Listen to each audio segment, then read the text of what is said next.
Hey guys, this is Jessica. You probably know me as Baddest Mama Jamma on Twitter, and this is the long-awaited pie crust tutorial that I have promised. For about 5 years now, I have been giving away free pie on Twitter to my followers every Thanksgiving. It started as about 5 pies. It's now about 17 pies to 20 pies a year. So I've had a lot of practice with pie crust, and I think I've figured out some pretty good tricks. What I find is a lot of people find pie crust really intimidating. They think it's hard. It's not hard, it's just intuitive, which means there's a lot of steps where you have to know what the dough should feel like and know what the ingredients temperature should be, and that freaks people out. But in the process of making 20 pies a year, I have figured out a couple of tricks that have helped me streamline it, so the stuff that is intuitive is actually much easier, I've found, and hopefully it will make it easier for you. So, let us get over to equipment. Technically, the only thing you need to make pie crust is a bowl and a fork. You can do it this way. It's not difficult, but it does require you to understand a little more about the pie crust texture and stuff, so let's cheat instead. My #1 suggestion for equipment is a food processor. This is like a $30 food processor.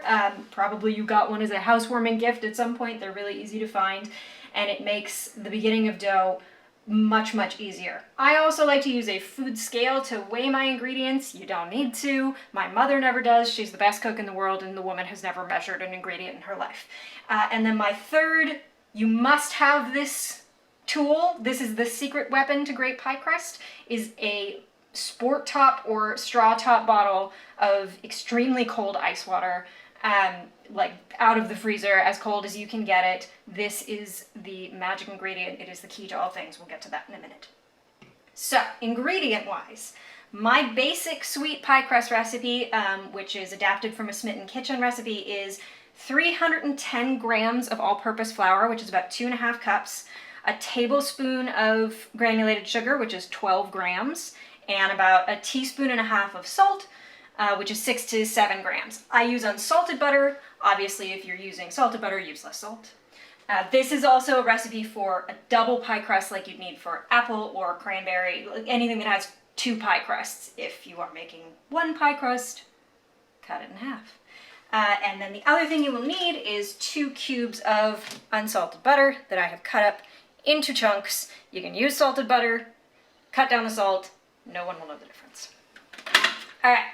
So, you dump your ingredients into the food processor, or you dump them all over the food processor, as I often do. Then you get your butter in there. I have it cut, you can see, into little chunks, but you don't really need to like separate it. The machine's gonna do a lot of that for you. It just helps get it started. A little chunky. Okay. Butter. There we go. 2 cubes of butter in there. Now, one of the biggest issues with pie crust is like, how do I get the dry ingredients and the butter mixed to the right amount? For me, the key is the pulse setting on your little food processor. I am a little bit anal retentive, so I know that I like to pulse it 16 times. Basically, you're gonna wanna do it until the biggest chunks of butter left are like little pebbles. So here we go. Ready? 16 times.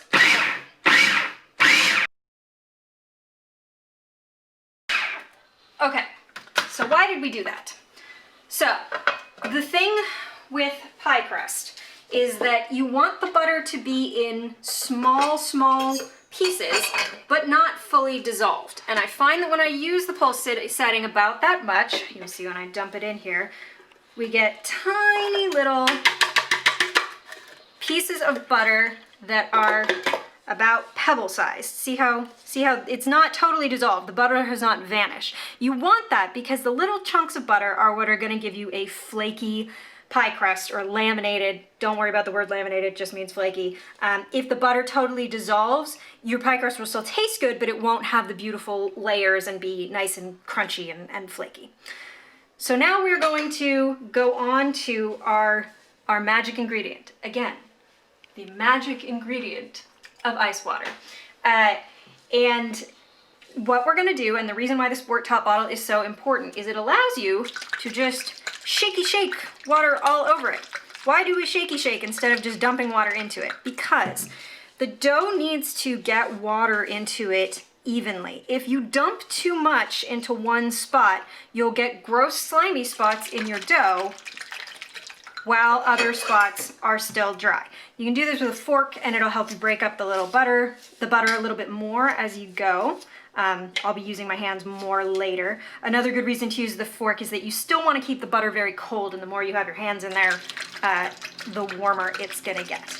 And again, I'm using ice water right out of the freezer because it will keep the butter cold. I know these sound like dumb techniques, but honestly, like, if your butter melts, your dough is gonna be just less texturally pleasing. So you're just going to keep shaking water over it, stirring it in, and gradually you'll get bigger and bigger chunks of dough as you do this. If you would like to know the exact amount of water to put into your crust, the answer is I honestly can't tell you. It depends somewhat on the humidity, just of the ambient air temperature. It depends on how cold your butter is. It depends on the magic of the universe. I don't know. I think it is somewhere around about 1/4 to 1/3 of a cup of water per crust. So in this case, it would be half a cup to 1/3, or half a cup to 2/3 of a cup of water. But again, I'm just making that up. You will know it when you feel it. So eventually you're gonna start getting big chunks like this. And this is where I switch to my hands. Because again, the point is you're trying to add water evenly. So you're going to start dragging those big chunks out of the way, so you can keep shaking water onto drier areas. I know this is a painstaking tutorial at this point, but I swear to God, in less than 5 minutes, you will have perfect pie crust. So we're getting pretty close here. This is still maybe a tiny bit dry, but if you look carefully at the dough, you can still see, like, the butter has not fully dissolved into it. There's still tiny little chunks of butter. You'll work a little of that out as you work the dough in. Just a tiny bit more water. And you are almost there. See, it's barely been, stupid fork, get out of my way. It's almost barely been 5 minutes and we basically got pie crust. All right, so now you've got a nice pie crust. See, it's forming together. It's still a little, like, not a totally smooth ball. It's not totally dry on the edges either, but there is no sliminess. It does not feel slimy. Slimy is the enemy. If anything, you better have a too dry pie crust than a too wet one. So divide it in half. You can either do it just like I did it, or you can, if you are, again, anal retentive, put it on the food scale, and then you're just gonna pat it out into little discs, and you're gonna wanna chill this for at least 30 minutes to an hour before you roll it out, just to let the water fully hydrogenate and also to let the gluten in the dough relax. And I guarantee you, you are going to have perfectly flaky crust that's easy to work with. It's going to be marvelous. You will win Thanksgiving, which you shouldn't be going to because there's a pandemic, but you will win in your house alone Thanksgiving, and that's the meaning of the holiday, in my opinion.